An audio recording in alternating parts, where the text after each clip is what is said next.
नमस्ते बच्चों, आज हम समाजशास्त्र का दूसरा अध्याय जो है भाग 2 का ग्रामीण तथा नगरीय समाज में सामाजिक परिवर्तन तथा सामाजिक व्यवस्था के बारे में पढ़ेंगे। यानी कि गाँवों और नगरों में किस प्रकार से सामाजिक परिवर्तन हुए और वहाँ की सामाजिक व्यवस्था कैसी है।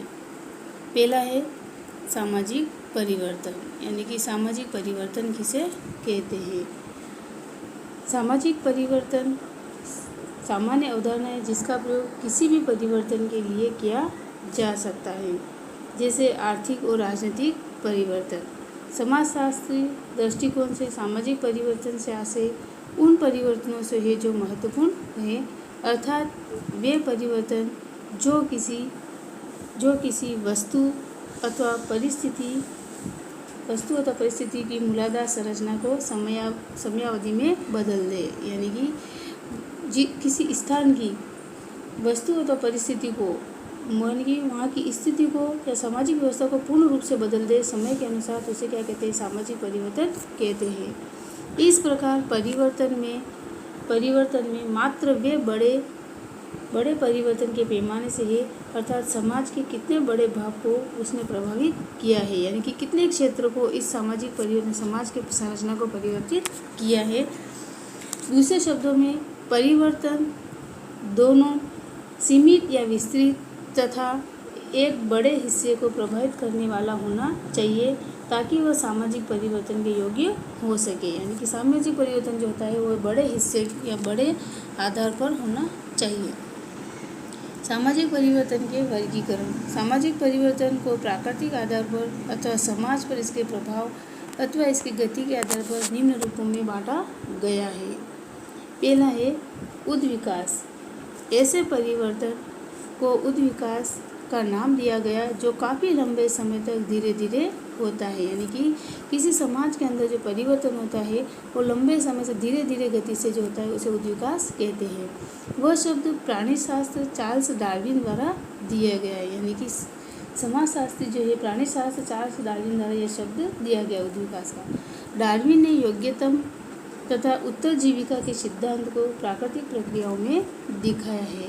यानी कि मनुष्य की प्रकृति में जो परिवर्तन आता है धीरे धीरे गति से होता है। इसे सामाजिक विश्व में स्वीकृत कर सोशल डार्विनिज्म के नाम से जाना जाता है। यानी कि इसे सामाजिक विश्व में स्वीकृत करके सोशल डार्विनिज्म के नाम से जाना जाता है। फिर दूसरा आता है क्रांतिकारी परिवर्तन। वह परिवर्तन जो तुलनात्मक रूप से शीघ्र अथवा अचानक होता है। यानी कि क्रांतिकारी परिवर्तन का मतलब है कि जो समाज के अंदर जल्दी से जो समाज के अंदर परिवर्तन आता है उसे क्रांतिकारी परिवर्तन कहते हैं। इसका प्रयोग मुख्यतः राजनीतिक संदर्भ में होता है, जहां समाज में शक्ति की संरचना में शीघ्रतापूर्वक परिवर्तन लाकर इसे चुनौती देने वाले पूर्ण सत्ता को स्थापित कर लिया जाता है। जैसे फ्रांसीसी क्रांति 1917 की फ्रांस में जो क्रांति हुई तो उसको प्रभावित किया था रूस की वॉलिस क्रांति आदि। इस शब्द का प्रयोग औद्योगिक क्रांति के लिए भी होता है।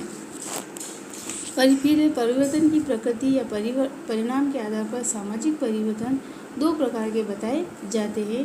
पहला है संरचनात्मक परिवर्तन, यानी कि किसी संरचना में जो परिवर्तन होता है उसे कहते हैं संरचनात्मक परिवर्तन। समाज की संरचना में परिवर्तन को दिखाता है। इसके अंतर्गत आता है सामाजिक समस्याएं अथवा संस्थागत नियमों में परिवर्तन आते हैं। फिर दूसरा है मूल्यों तथा मान्यताओं में परिवर्तन। मूल्यों तथा मान्यताओं में परिवर्तन भी सामाजिक परिवर्तन ला सकते हैं, जैसे बच्चों तथा बचपन के संबंधित विचारों तथा मान्यताओं में परिवर्तन। यानी कि मनुष्य के जीवन में जो परिवर्तन आते हैं, उनकी मान्यताओं में जो परिवर्तन आते हैं वो मूल्यों तथा मान्यताओं में परिवर्तन गिने जाते हैं। फिर सामाजिक परिवर्तन के स्रोत या कारकों के आधार पर वर्गीकरण। यानी कि सामाजिक परिवर्तन जो है उनके स्रोत कौन कौन से होते हैं और किन कारकों के आधार पर उनमें वर्गीकरण होता है।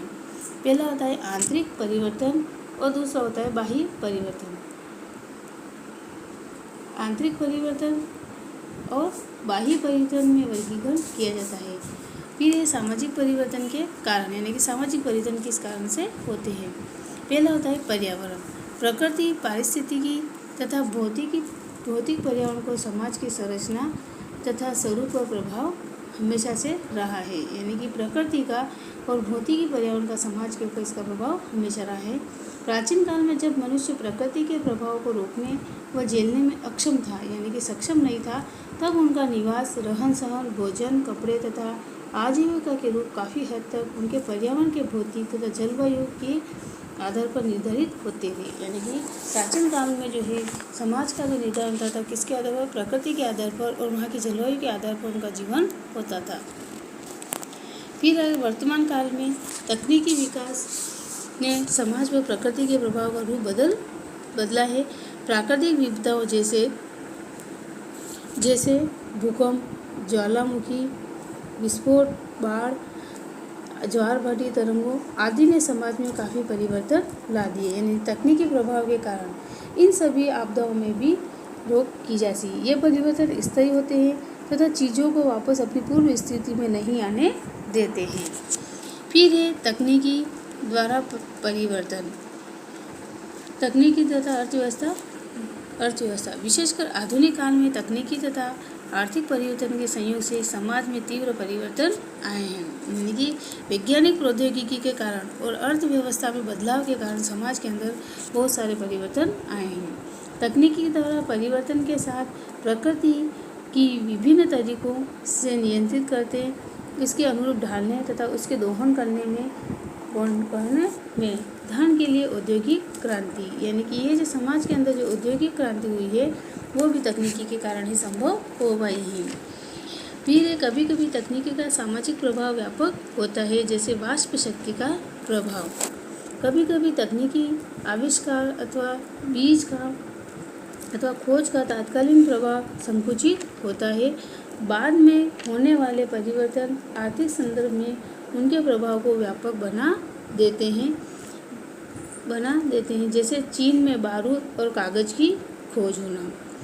कई बार आर्थिक व्यवस्था में होने वाले परिवर्तन को प्रत्यक्षतः तकनीकी नहीं होते हैं, वे समाज को बदल सकते हैं, जैसे नकदी फसलों के रोपण की कृषि, यानी कि कृषि के उत्पादन के माध्यम से समाज के अंदर भी परिवर्तन आ सकते हैं।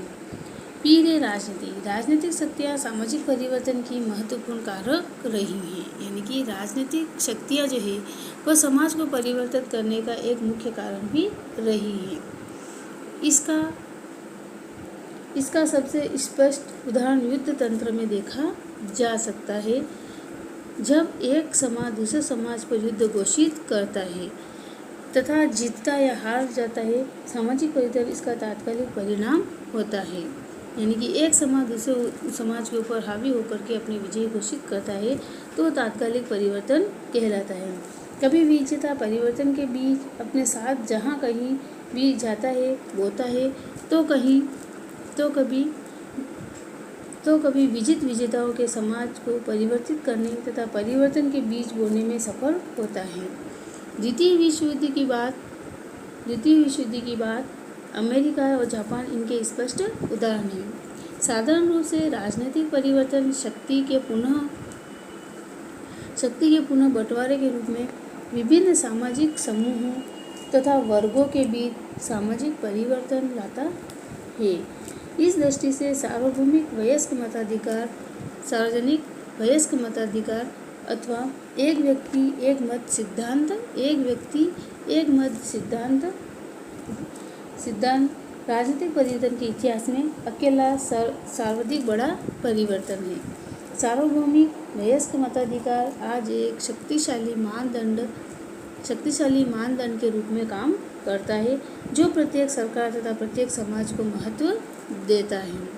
फिर है संस्कृति को यहाँ विचारों, मूल्यों और मान्यताओं के रूप में प्रयुक्त किया जाता है। इनमें परिवर्तन प्राकृतिक रूप से सामाजिक जीवन में परिवर्तन को दिखाते हैं। यानी कि संस्कृति में जो परिवर्तन होता है वह सामाजिक परिवर्तन में दिखाई देता है। सामाजिक सांस्कृतिक संस्था का सबसे सामान्य उदाहरण है धर्म, जिसका समाज पर अत्यधिक प्रभाव पड़ा है।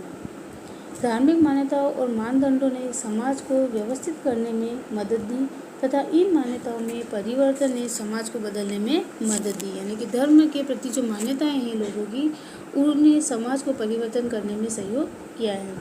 उदाहरण के लिए पूंजीवादी सामाजिक प्रणाली की स्थापना में प्रोटेस्टेंट ईसाई धर्म ने मदद की है। भारत में मध्यकाल में बौद्ध धर्म के व्यापक प्रभाव को देखा जा सकता है। आधुनिक काल में महिलाओं ने समानता के लिए जो संघर्ष किया, उन संघर्षों ने समाज को कई रूपों में परिवर्तन करने में सहायता की है। कारखाने, उपभोक्ता, विज्ञापन इनके उदाहरण हैं।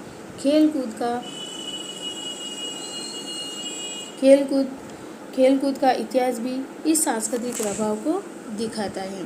अतः स्पष्ट है कि कोई एक कारक सामाजिक परिवर्तन के लिए जिम्मेदार नहीं होता है, बल्कि यह अनेक कारकों का परिणाम होता है। ये कारक आंतरिक या बाह्य हो सकते हैं। सोची समझी क्रिया या आकस्मिक हो सकती है। यानी कि समाज के अंदर परिवर्तन ये सोच समझ करके या किसी अचानक तरीके से भी उसमें हो सकता है। फिर ये सामाजिक परिवर्तन के कारक अधिकांश परस्पर संबंधित होते हैं। फिर आगे है सामाजिक व्यवस्था। सामाजिक परिवर्तन सामाजिक व्यवस्था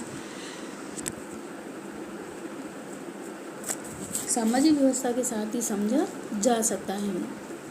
यानी कि सामाजिक परिवर्तन को सामाजिक व्यवस्था के साथ समझा जा सकता है, जहाँ सुस्थापित सामाजिक प्रणालियाँ परिवर्तन का प्रतिरोधक तथा उसे विनियमित करती है। यानी कि समाज के अंदर परिवर्तन कर उसके पुनर्स्थापन का कार्य करती है।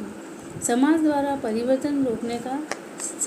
परिवर्तन को रोकने या नियंत्रित करने के कारण समाज द्वारा परिवर्तन को रोकने, हतोत्साहित करने या नियंत्रित करने में सामान्य और विशिष्ट कारक निम्नलिखित है। पहला है समाज द्वारा परिवर्तन रोकने का सामान्य कारण। प्रत्येक समाज को अपने आप को समय के साथ पुनरुत्पादित करना तथा उसके स्थायित्व को बनाए रखना पड़ता है। स्थायित्व के लिए आवश्यक है कि चीज़ें जो है कमोबेश यानी कि कार्यों के आधार पर कमोबेश वैसी ही बनी रहे जैसी है। अर्थात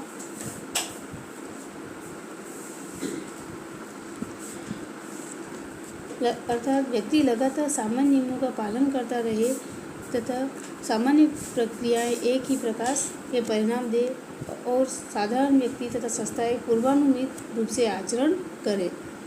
यह समाज द्वारा सामाजिक परिवर्तन को रोकने का अमूर्त और सामान्य कारण है। फिर दूसरा होता है विशिष्ट कारण। जनता द्वारा सामाजिक परिवर्तन रोकने के विशिष्ट कारण है। पहला है सामाजिक स्थिरीकरण, यानी कि समाज की स्थिति। प्रत्येक समाज स्थिरीकृत रूप में है और समाज के शासक या प्रभावशाली वर्ग अधिकांशतः अपनी स्थिति को बनाए रखने के लिए सामाजिक परिवर्तन का विरोध करते हैं। फिर दूसरा है सामाजिक मानदंडों का पालन। प्रत्येक समाज में संबंधित व्यवस्था को बनाए रखने के लिए व्यक्तियों को मानदंडों का पालन करना आवश्यक होता है, चाहे वह ऐसा स्वतः करे या सामाजिक व्यवस्था द्वारा बाध्य होकर करे। यह स्थिति भी सामाजिक परिवर्तन को रोकने का प्रयास करती है। फिर है समाजीकरण की प्रक्रिया द्वारा परिवर्तन। समाजीकरण के द्वारा व्यवस्था को बनाए रखने के अथक प्रयास भी सामाजिक परिवर्तन को रोकने का कारण है। फिर है शक्ति समाजीकरण की प्रक्रिया द्वारा है। समाजीकरण के द्वारा व्यवस्था को बनाए रखने के अथक प्रयास भी सामाजिक परिवर्तन को रोकने का कारण बन सकती है। फिर है शक्ति या सत्ता के बल के द्वारा संस्थागत तथा सामाजिक मानदंडों को बनाए रखने के लिए शक्ति और सत्ता का सहारा लिया जाता है, यानी शक्ति के साथ में समाज में परिवर्तन लाना। सत्ता एक व्यक्ति को मनचाहे कार्य करवाने की क्षमता रखती है, यानी कि एक सत्ता जो है अपनी इच्छा के अनुसार समाज में परिवर्तन ला सकती है। शक्ति व सत्ता के दबाव के कारण व्यक्तियों को कुछ कार्य जबरन करने पड़ते हैं, जैसे महिलाओं का बाह्य सहयोग, यानी कि किसी सत्ता के केंद्र में रह करके समाज के अंदर जो परिवर्तन किए जाते हैं तो शक्ति व सत्ता के बल पर परिवर्तन माने जाते हैं। और इतना ही।